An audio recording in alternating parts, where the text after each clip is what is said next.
This video is for reference purposes only. I highly recommend that everyone read the scriptures and do their own research for a much better understanding. This is part 2 of this video about Israel and the Gentiles having only one Alahym, one Savior, and one Redeemer, according to the scriptures. How do we know the true spiritual Israel between the fake grace doctrine? Fake grace guide you to be lawlessness. True grace have the power to obey.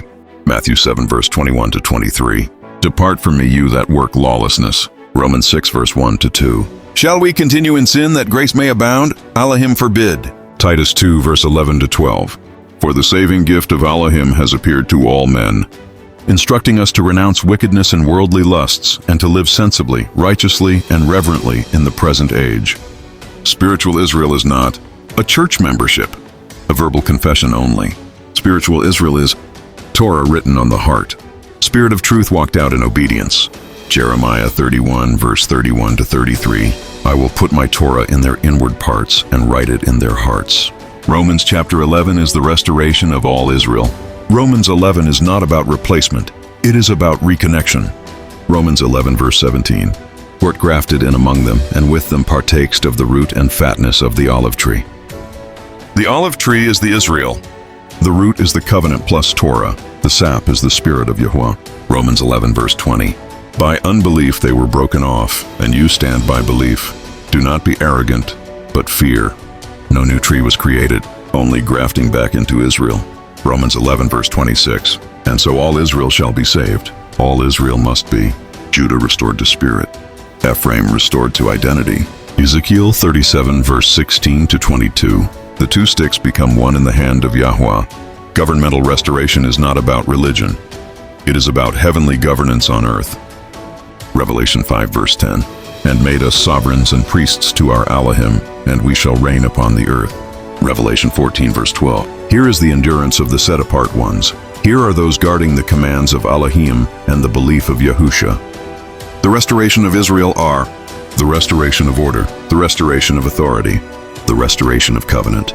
Not Christianity, not Judaism, not religion, but Yahweh's kingdom alignment will never be removed.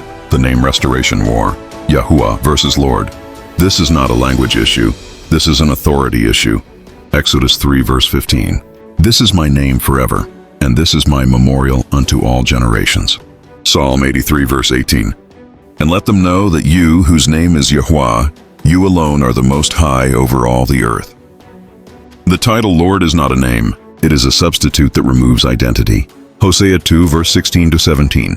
Thou shalt call me Ishi, and shalt call me no more Baali, for I will take away the names of Baalim out of her mouth. Name removal is the covenant breach. Name restoration is the covenant realignment. Joel 2 verse 32. Whosoever shall call on the name of Yahweh shall be delivered. Acts 4 verse 12. There is none other name under heaven given among men whereby we must be saved. The final conflict is over whose name you bear. The seal of Yahweh versus the mark of the beast. This is not about technology first. It is about allegiance and ownership. Revelation 7 verse 3. Hurt not the earth, till we have sealed the servants of our Alahym in their foreheads. Forehead represent the mind. Hand represent action. Deuteronomy 6 verse 6 to 8. These words shall be in thine heart, bound for a sign upon thine hand, as frontlets between thine eyes. The seal of Yahweh represents the Torah in the mind, obedience in the hand. Ezekiel 9 verse 4. Set a mark upon the foreheads of the men that sigh and that cry for all the abominations. Revelation 14 verse 1. Having his Father's name written in their foreheads. The mark of the beast is the anti-Torah system. Lawlessness. Nameless worship. Man-made authority. Revelation 13 verse 16 to 17. The beast system demands submission without covenant. Melchizedek priesthood versus Levitical system. Levitical priesthood was temporary, while Melchizedek is eternal. Genesis 14 verse 18. Melchizedek, king of Salem, priest of the Most High Alahym. Psalms 110 verse 4. Thou art a priest forever after the order of Melchizedek. Hebrews 7 verse 12. For the priesthood being changed, there is made of necessity a change also of the law. This is not abolition, this is administrative transfer.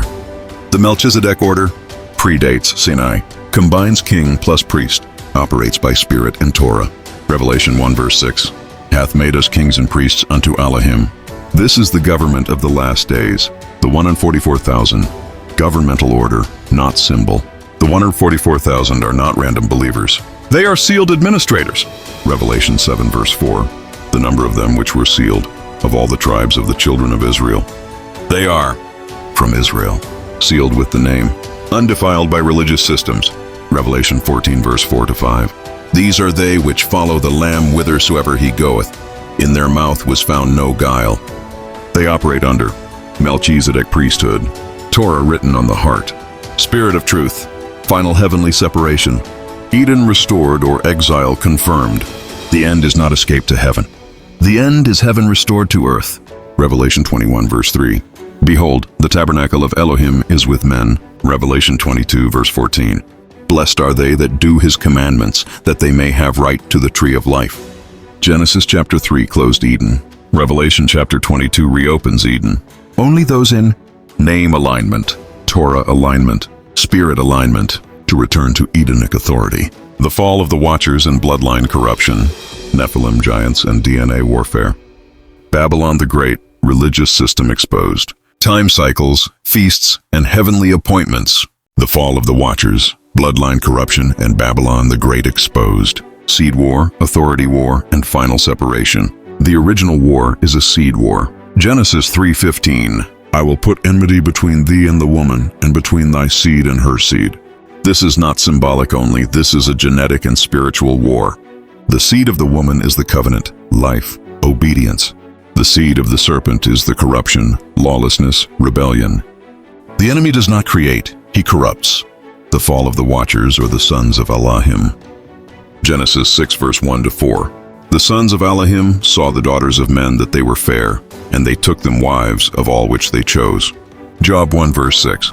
The sons of Elohim came to present themselves before Yahuwah. The Watchers were the heavenly beings, assigned to govern nations, bound by heavenly law. Their sin was boundary violation. Jude 1 verse 6. The angels which kept not their first estate, he hath reserved in everlasting chains. The Nephilim is the hybrid corruption of the image. Genesis 6 verse 4. There were giants in the earth in those days. Numbers 13 verse 33. We saw the Nephilim, and we were in our own sight as grasshoppers. The Nephilim were not fully human, not redeemable, a direct threat to the promised seed. This is why the flood came. Genesis 6 verse 12. All flesh had corrupted his way upon the earth. The flood was not about sin only. It was about preserving the Adamic bloodline. Post-flood re-emergence and nation corruption. Genesis chapter 10, the Table of Nations. Genesis 11, the Tower of Babel. The nations rebelled again in Deuteronomy 32 verse 8 to 9. He divided the nations according to the number of the sons of Alahym, for Yahuwah's portion is his people Jacob. The nations were handed over to lesser rulers. Israel was kept directly by Yahuwah. Psalm 82 verse 1. Alahym standeth in the congregation of the mighty. He judgeth among the Alahym. Psalm 82 verse 6 to 7. You are Alahym, but you shall die like men. The final judgment is coming for these rulers. Babylon the Great is religious system exposed. Babylon is not one city. Babylon is a global religious economic system. Revelation 17 verse 5. Mystery Babylon the Great, the mother of harlots. What defines Babylon? Mixing truth with error. Name substitution, lawless worship, power without covenant. Jeremiah 51 verse 7. Babylon hath been a golden cup, the nations have drunk of her wine. Revelation 18 verse 4. Come out of her, my people. You cannot reform Babylon. You must exit Babylon. The final separation is wheat and tares. Matthew 13 verse 38 to 39. The field is the world. The tares are the children of the wicked one. This is a genetic, spiritual, and covenant separation. John 8 verse 44. You are of your father the devil. Revelation 22 verse 15. Without are dogs, and whosoever loveth and maketh a lie. Only those who bear the name of Yahuwah, walk in Torah, operate in the spirit of truth can enter the restored kingdom, heaven's final decree. Revelation 11 verse 15. The kingdoms of this world are become the kingdoms of our Adon. Daniel 7 verse 27. The kingdom and dominion shall be given to the people of the saints of the Most High. This is not escape. This is takeover by righteous governance. Thank you for watching and see you on my next video. Shalom and have a great Yom.